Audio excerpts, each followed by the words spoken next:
What's up guys, welcome to another Left Stick Right Stick Dreams Community Creative Jam review. This is a theme of Spring Season's Elements, and it's the first jam since the early access started. There were lots of entries here, and to be fair, I'm not too sure what actually Spring Season Elements entails, but expect lots of flowers, nature scenes, etc. And I hope you enjoy this review of the top 10 entries. So, first up we have Goddess of the Spring by Blues Drive Buster in the top 10, and this, obviously they had a glaring spelling mistake there with the goddess, but never mind. This was a very beautiful sculpt, diorama type thing, and actually uses some parts from another community jam entry, the peony flower, which actually is around this goddess's body. So it's a really nice sort of diorama. I really like the dynamicism, also the mist and the water. It just gives the whole diorama a bit more sort of life to it, so it's not just all too static. I'm not exactly sure what's going on, but clearly, I don't know, the goddess of spring is offering up life or something. In terms of the actual sculpt itself, I found the hands were slightly off in my opinion, just the hand bits though. Like maybe the fingers didn't look all as natural compared to the face, because the face detail was very nice. It looked very natural, like what you'd expect a human face to look like, or maybe a goddess's face to look like. Humanoid face rather, that's the word I'm looking for. And the hair texture does look a bit odd. I feel like the texture could have been improved a bit in terms of just the hair bit though, but the rest of it is nicely detailed. I like how Blue Drive Buster has enclosed the sort of platform in which this goddess stands, so it's, it looked right being standalone rather than just being some round plate on its own. Overall, very beautiful sculpt. Next up, we have Spring Swing by Al Finch. This was a very, very beautiful scene, very tranquil, and the whole actual timeline of this is actually quite slow, because you have watched the cloud move across the whole screen, and there's birds everywhere, so there's lots of small little bits that keep the scene very active and alive. Obviously the swing is actually swinging. This is actually probably my favorite of the whole jam entries that I came across, just because it's so beautiful and it looks so nice. I think I just have a bias towards these sort of scenes, these small scenes that can be used as like desktop backgrounds or like screensavers. In terms of maybe constructive criticism for this level, I'd say it probably would be nice to have one or two more clouds in it, because it feels a little lonely just to have that one singular cloud moving along, and maybe a few alternating bird flight path trajectories. That would have been nice as well. But very, very beautiful scene. I really loved it.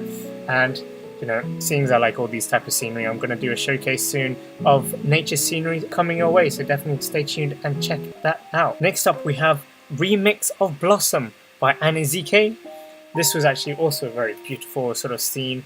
You've got multiple camera angles which you can switch between, as well as you can change the time of day to change the lighting effect. It was very, very beautiful. The actual sculpt of, I assume, Blossom itself is the woman that features in this level. Blossom looks very nice. Once again, the hands looked very weird in this though. The hands just didn't look right at all compared to the rest of the detail of Blossom. It felt a bit of an afterthought, the hands. It could have been, doesn't match the rest of the quality of Blossom, which is a bit of a shame. And just so you guys know, this remix of Blossom is still, the same thing. The original Blossom is pretty much the same thing. It's just having different time of day lighting effects applied to it. And Ezekiel's picked actually very nice camera angles to view Blossom from, which is very good. I like the dynamicism of like the petals flowing down, etc.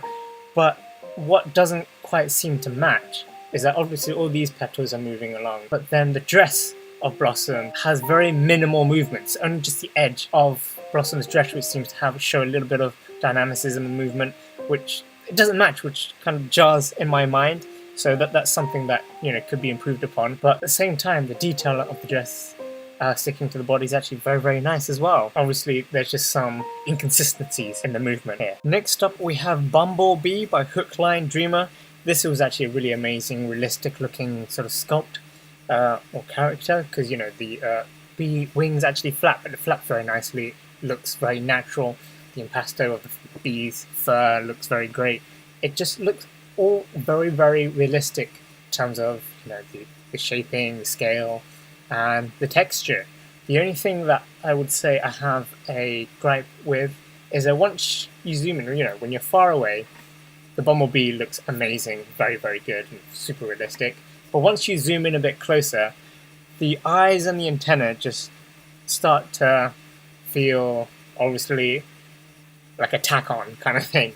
Once you zoom in, once you get in closer and closer, the eyes and antenna become more apparent that they are less realistic compared to the rest of the bumblebee, which is, it's not necessarily a bad thing, because obviously it depends on how you use this bumblebee in whatever level. If you do use it separately in a whole level, etc. Wing movements are nice. It would have been nice to also have actually accompanying music or sound effects for it, which would have made it even more better. But otherwise, a really amazing, realistic looking bee with some places where it could be improved upon. Next up, we have Ista Piraeus by Saburo.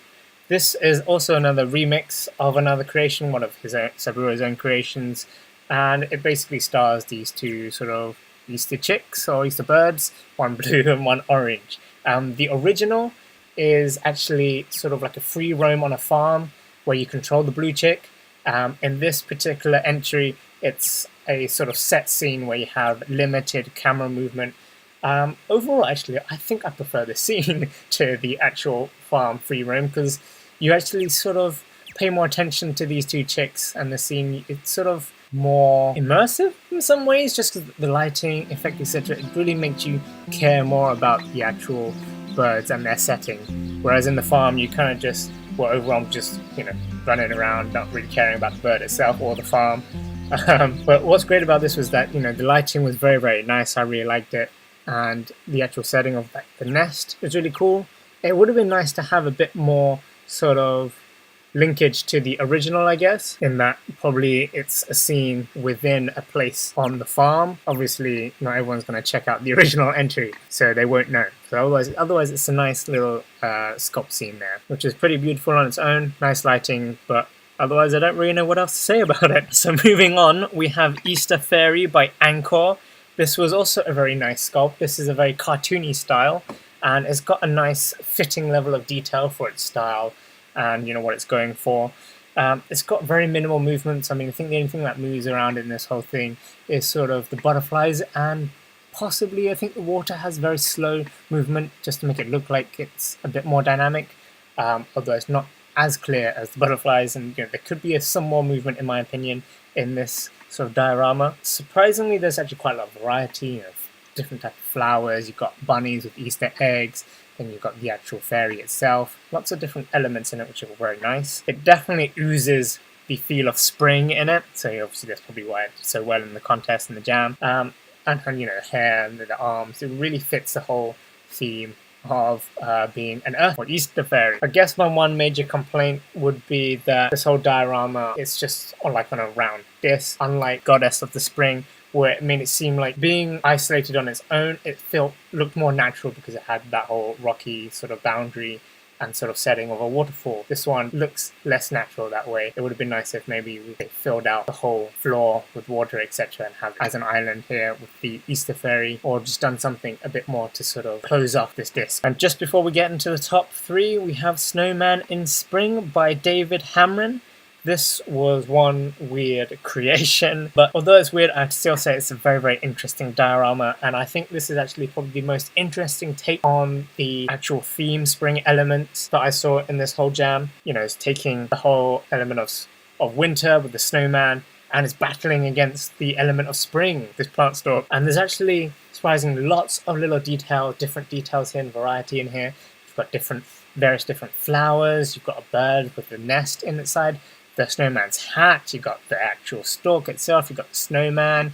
It's, there's technically lots going on. The lighting is very, very good to keep this sort of, this ominous and sort of epic kind of theme and feel they're trying to go for it, but it's got the right level of detail. And I just really like this whole idea of the snowman is fighting against the plant stalk. It's sort of like, no, it is not the end of winter yet. Spring cannot come. And it's also nice to see that, some creators taking a completely different take on the actual theme, obviously making it looking very dark and ominous compared to what you'd normally associate with spring, which is sort of bright, colourful and joyous. Now we enter the top three, and we have Elements of Spring by DG is Muffin Pants. hope I'm saying that correctly. But this was another amazing sculpt. Lots of little details on this little small world globe thing. It's just a really great diorama. It's beautiful. This is probably my second favorite behind Spring Swing, or maybe even equal to it. But there's lots of variety in here. Got, you know, a ranging forest with different varied trees. It's got a nice central sort of focus on this stag with this mythical looking tree, and it's great that, you know, this whole diorama looks amazing both away and close up. Every little bit about it looks very great.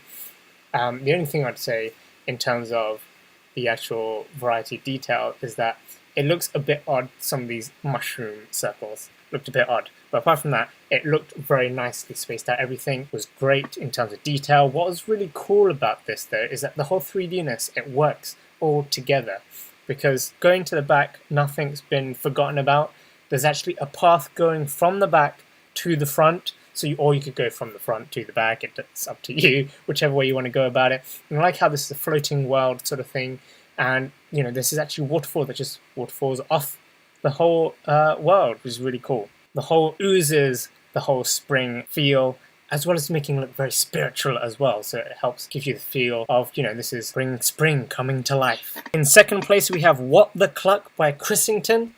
And this was one of the very few character entries in the jam that I came across. I don't think there were many other actual characters being entered into this jam, but this was a very, very cute one. I really loved this. Kind of feel like Scene or Dream name should have been the character's name rather than naming it What the Cluck. I'm going to name this character Sir Cluckington myself, because I don't think I saw where the name was. What the Cluck sounds more like an actual level name for where Sir Cluckington stars, but I really like the whole character itself. Is very cute. It looks very fitting in terms of all its detail. I really like the eggshell shield. That's really cool. His, you know, sword movements, animation of all of this moves are really cool and smooth. It looks very great. One little thing that I would have liked to see added would be sort of a dodging move as well, sort of like maybe a roll, some kind of thing would have been really cool to add to Sir Cluckington. The lighting effect that hits off, it just looks completely on point. So I really can't wait to see Sir Cluckington used in an actual full-on level where he does fight some bad guys. And you know, a chicken is very much a spring kind of theme element, you know, with a newborn chick. He's fighting his way out. And then finally, in first place, we have Daria's Flower Shop by Jakinator123. Obviously, it's a shop. It's quite nicely detailed, mostly on the outside there with all the plants. Lots of flower variety there, which is very nice.